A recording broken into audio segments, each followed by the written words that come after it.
decidindo, não, eu sei o que é certo e o que é errado, a gente acaba adorando o mal e odiando o bem.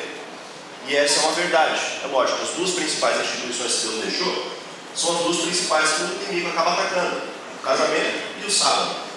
E o homem acaba colocando a ênfase nele. Qual que é o melhor dia? O melhor dia agora parece que é o domingo. É um dia da família, é um dia para a gente poder sair. Vamos num parque com o pessoal, vamos dar uma passeada. Então fica mais fácil a gente obedecer ao domingo. Mas onde é que está a ênfase? No que Deus falou ou no que fica mais fácil para o homem? A ênfase é trocada. Quando a ênfase fica no coração humano, a lei de Deus fica distorcida. Casamento é a mesma coisa. O que é mais conveniente? Eu nasci assim, sabe? Eu tenho essa tendência assim. Fica conveniente para a pessoa. A lei é colocada sobre os pressupostos dela. Então a pessoa acaba deixando a lei de Deus. Precisa do microfone? Você consegue falar? Então, Pastor Assírio Filho, bom dia a todos. O perigoso para nós é transformar o mal em bem. E nós vamos sair dessa letargia. Enquanto no legislativo, municipal, estadual e federal, de qualquer país, nós não tivermos pessoas cristãs, inclusive adventistas, não adianta chorar nem engano. Obrigado. Bom, a gente sabe que isso tudo é consequência do pecado, e por mais que a gente lute contra isso, infelizmente,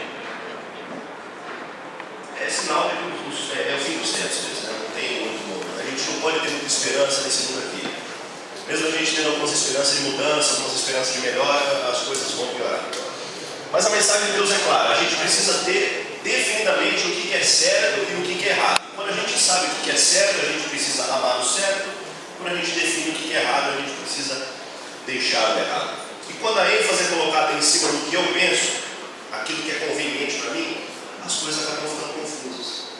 Deus criou o homem e em cada um dos 7 dias ele disse o seguinte: eis que é tudo muito bom.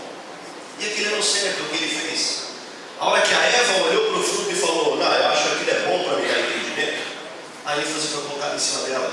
Quando a pessoa começa a se tornar o que define o que é certo e o que é errado, então as coisas começam a ficar confusas. Precisamos odiar o mal e amar o bem. Isso em todos os âmbitos, não é apenas no âmbito religioso, né? Embora a mensagem de amor seja muito mais sobre a religião. A religião naqueles dias acaba sendo deturpada. E hoje em dia a gente fala: não, mas parece que a religião também está um pouco... acabam deixando de lado a religião, acabam deturpando. O próprio culto, muitas vezes algumas igrejas criticam, né? O culto está todo bagunçado, as pessoas já não sabem mais o que é certo e o que é errado. E muita gente critica, infelizmente, a obra de Deus e a própria igreja de Deus. Mas se a gente for parar para ver a situação que estava o povo de Deus naqueles dias, a gente percebe que já não tem nada a ver. Graças a Deus a gente está muito à frente. E as pessoas criticam ainda até hoje a obra de Deus. Falam: não, mas a igreja já não é mais o que foi antes. Queridos, se a gente for analisar como é que a igreja era naqueles dias, como é que era a depravação religiosa daqueles dias, a gente percebe que a gente está muito mais avançado. Muitas vezes a gente reclama de barriga cheia. Se a gente for analisar os pecados que existiam dentro do templo naqueles dias, não sei se você já parou para ler, acho que foi Levíticos 18, aparece uma lista de pecados: depravação sexual, depravação dentro da família. E não só pecados que existem nos dias de hoje, mas naquele dia aquele tipo de pecado existia dentro da própria igreja. A gente vê várias mensagens de profetas aqui nos livros dos profetas falando sobre cultos que eram realizados a Baal, e muitos deles envolviam o que a gente chama de profetisas. É uma expressão que o livro de Samuel usa muitas vezes, mas se a gente fosse traduzir de maneira correta para o português, a gente chamaria de prostitutas cultuais. O culto, que era uma cópia do culto dos povos que estavam em volta dele, já estava entrando dentro da igreja. Era tal depravação religiosa que o povo já tinha chegado nesse ponto. Então muitas vezes a gente reclama de barriga vazia, né? Porque naquele tempo era muito pior do que hoje. E os profetas falam sobre essa religião, que já estava desviada, já estava fora dos caminhos de Deus. E eu acho interessante uma mensagem que aparece, não sei se vocês perceberam na terça-feira, mas o chamado para o profeta é muito interessante. Porque hoje o profeta é definido em termos... Como é que as pessoas falam o que é profeta hoje em estão profetizando. Olha lá, eles estão profetizando. O que é o profeta hoje em dia? No mundo religioso atual, o profeta é simplesmente alguém que entra em transe, alguém começa a balbuciar algumas palavras ali e a partir daí ele traz uma mensagem. Mas é interessante a gente ver que quando a gente estuda os livros dos profetas, a gente entende que o chamado para ser profeta não parte da pessoa. Hoje parece que essa missão do profeta é muito mais uma missão da própria pessoa. Ó, eu tenho uma mensagem para essa igreja, já percebeu? Existem muitas pessoas aí fora que estão dizendo isso aí. Infelizmente algumas também dentro da igreja. Olha, o Espírito Santo me revelou e eu tenho uma mensagem para essa igreja aqui. E a pessoa começa a falar e falar. Mas o que é o profeta de acordo com a palavra de Deus? Será que alguém que entra em transe, alguém que entra como nessas religiões aí místicas, né, e começa a entrar em transe, começa a balbuciar algumas palavras e trazer depois uma mensagem? Essa ideia de profeta é uma ideia recente. Ela nunca foi a ideia bíblica. Essa ideia de profeta, ela começou ali no início do século XX, o profeta como um vidente. E o que é esse vidente? Alguém que entra ali em transe, talvez em alguns rituais de religião que existem por aí, as pessoas tomam algum tipo de líquido, né? Algum tipo de álcool. Outras pessoas tomam o que eles chamam de santo daime, né? Aquele santo não tem nada. Então essa ideia de profeta começou a ficar deturpada. Alguém que entra em transe, começa a rituais de dança, rituais de sacrifício, adoração a outros deuses e começa a trazer uma mensagem. Por isso a mensagem do profeta hoje, quando a gente fala sobre o profeta, a pessoa já não entende muito bem o que é profeta. Mas o que é um profeta de acordo com a Bíblia? É diferente disso. No início do século XVI, ali na era da Renascença, eles começaram a ter uma ideia diferente de profeta. O profeta seria alguém que teria uma visão maior do que os outros. Por exemplo, ele seria alguém que conseguiria antever o futuro de um país, o futuro de uma sociedade. Alguém que olha lá para frente e diz o seguinte: ó, daqui a 20 anos o Brasil vai estar nessa situação. Então começaram a definir profeta nesses termos. Alguém que seria, por exemplo, um estrategista social. Alguém que olha lá para frente e fala: ó, se o brasileiro não mudar isso aqui hoje, daqui a 20 anos ele vai ser assim. E muitas pessoas começam a entrar nesse ciclo de profeta de acordo com essa mensagem. Não é a mensagem de Deus. Maomé, outros tipos de profeta começam a entrar.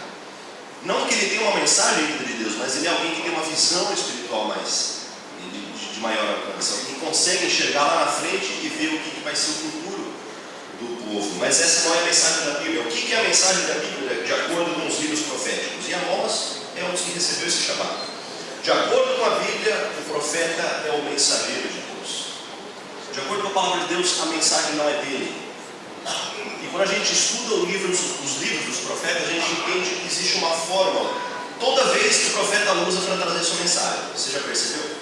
Toda vez que o profeta vem trazer a mensagem para o povo de Deus, ele diz o seguinte: assim diz o Senhor. E aí começa, assim diz Jeová. Aí começa, O que é isso? Isso aqui é o que a gente chama de a fórmula do profeta, a fórmula do mensageiro.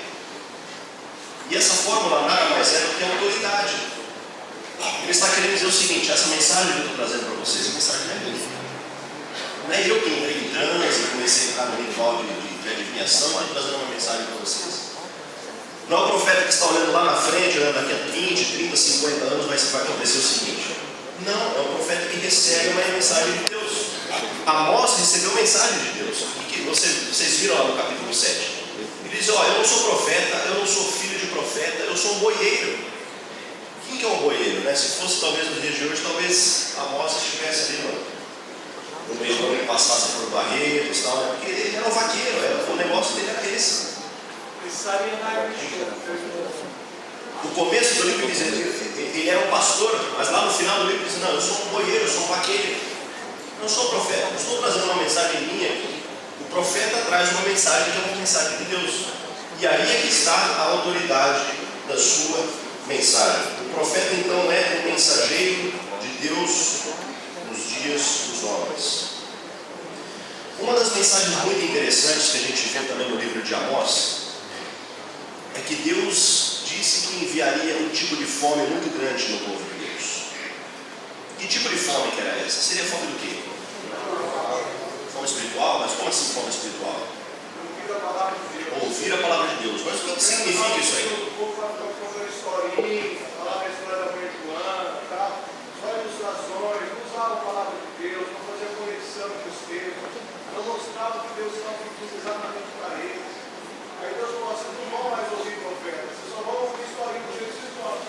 Exatamente. O povo chegava para o profeta e dizia o seguinte: ó, essa mensagem é muito pesada. Nem a terra vai suportar o peso dessa mensagem que você tem. Eles fizeram isso com Amós.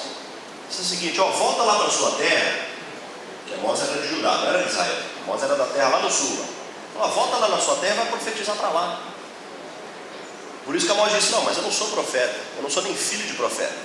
Deus tirou de onde eu estava e me trouxe aqui para trazer uma mensagem dele. Só que o povo começava a negar a mensagem de Deus.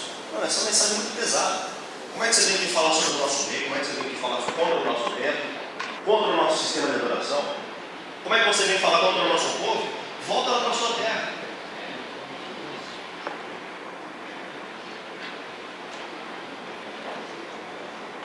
Eu gostaria de comentar sobre o nosso louvor. Eu morei como diretor do grupo que eu conheço esse ano, nós estávamos estudando a igreja em Bahia, perto de Barretos. E uma membro de uma igreja, eu não vou falar o nome, para prejudicar esses irmãos, me convidou para assistir a igreja dele, queria assistir a semana de oração da minha igreja. Eu fui na igreja dele, mas fizeram tanto barulho, batizaram bêbado sem receber estudo.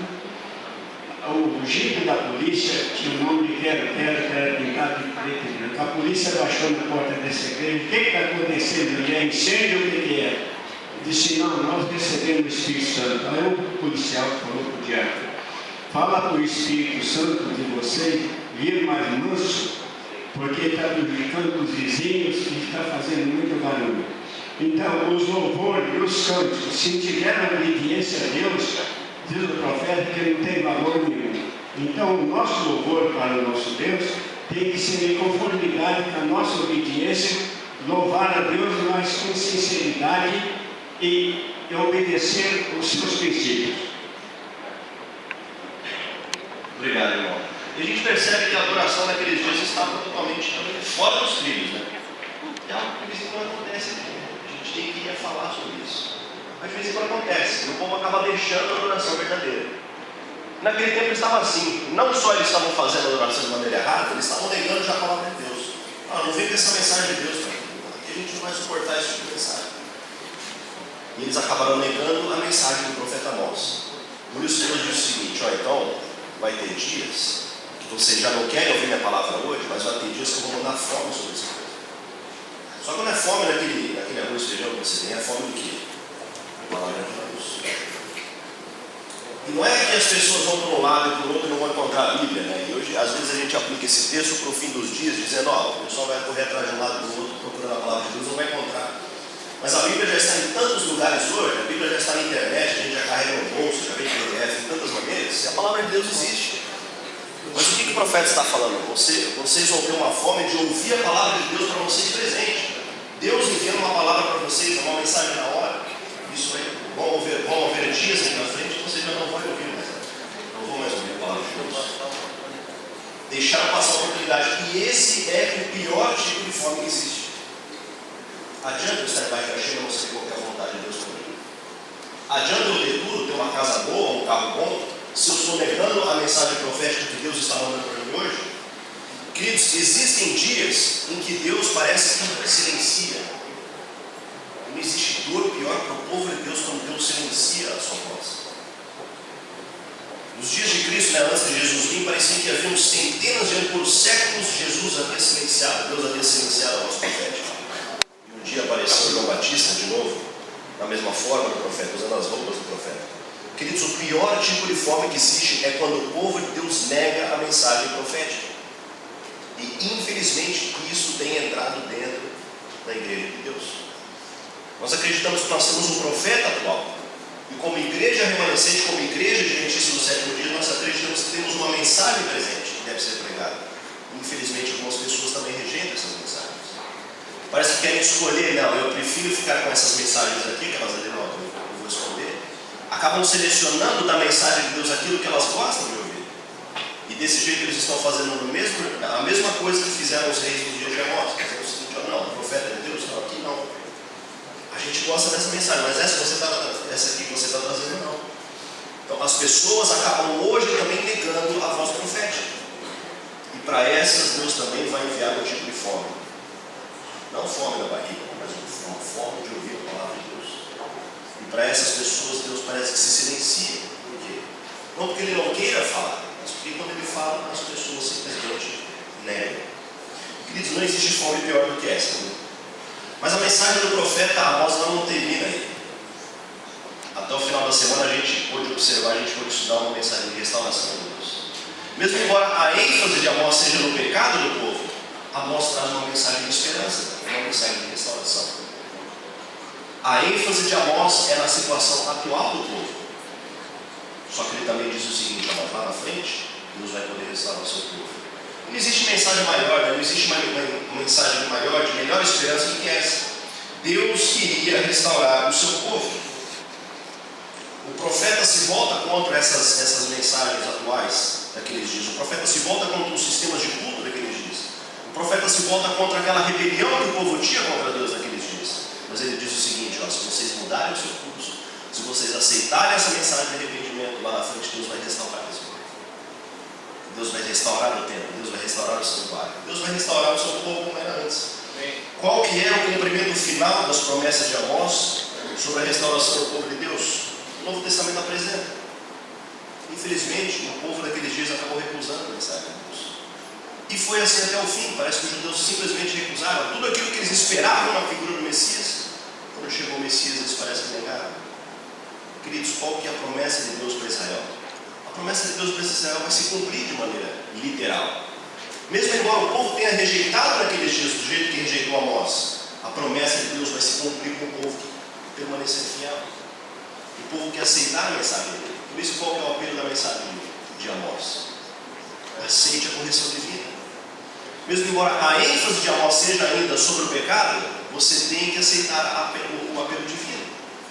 Deus vai restaurar não aquele Israel que aparece ali, não aquele Israel do Antigo Testamento, não aquele Israel que acabou negando Jesus quando ele veio como seu Messias, mas o Israel atual, o Israel da igreja. Deus vai restaurar a sua igreja. Parece que a Bíblia fala muito sobre Jerusalém, né? Sempre as esperanças de Deus eram sobre Jerusalém. Um dia eu vou instituir a minha cidade, eu vou instituir o meu altar aqui sobre este monte. E quando veio o povo de Deus e quando veio o próprio Cristo, as pessoas negaram, recusaram. Mas Deus disse o seguinte lá no livro de Apocalipse: não foi instaurada uma nova Jerusalém. Para aqueles que forem fiéis, eles vão poder morar naquela Jerusalém. E eu mesmo vou morar na Jerusalém, Deus diz. O meu trono vai ser instituído ali. Ali vai ser o centro de tudo. Queridos, a mensagem de Deus de restauração é a maior esperança que o povo de Deus tem. Mesmo embora nós tenhamos rejeitado a Deus tantas vezes, mesmo embora o povo de Deus tenha rejeitado Ele tantas vezes, a mensagem de Deus é uma mensagem de esperança. Queridos, eu quero fazer um Israel dentro de vocês. Eu quero colocar a minha lei no coração de vocês. E vocês um dia vão ser levados comigo para morar junto comigo na minha casa. Não aqui, não na cidade de Ribeirão Preto, mas na Jerusalém Nova. Aquela cidade que não vai ter portas, as portas nunca se fecham. Aquela cidade que vai se chamar Jerusalém, e vai ter o nome dos profetas sobre a base ali cada uma das 12 bases da cidade. Queridos, a mensagem de Deus é uma mensagem de esperança. Não para aqueles que negam, não para aqueles que se rebelam contra a palavra de Deus, mas para aqueles que aceitam. Pastor, sim, essa é a última que a gente tem que finalizar aqui. Essa semana faleceu o mais velho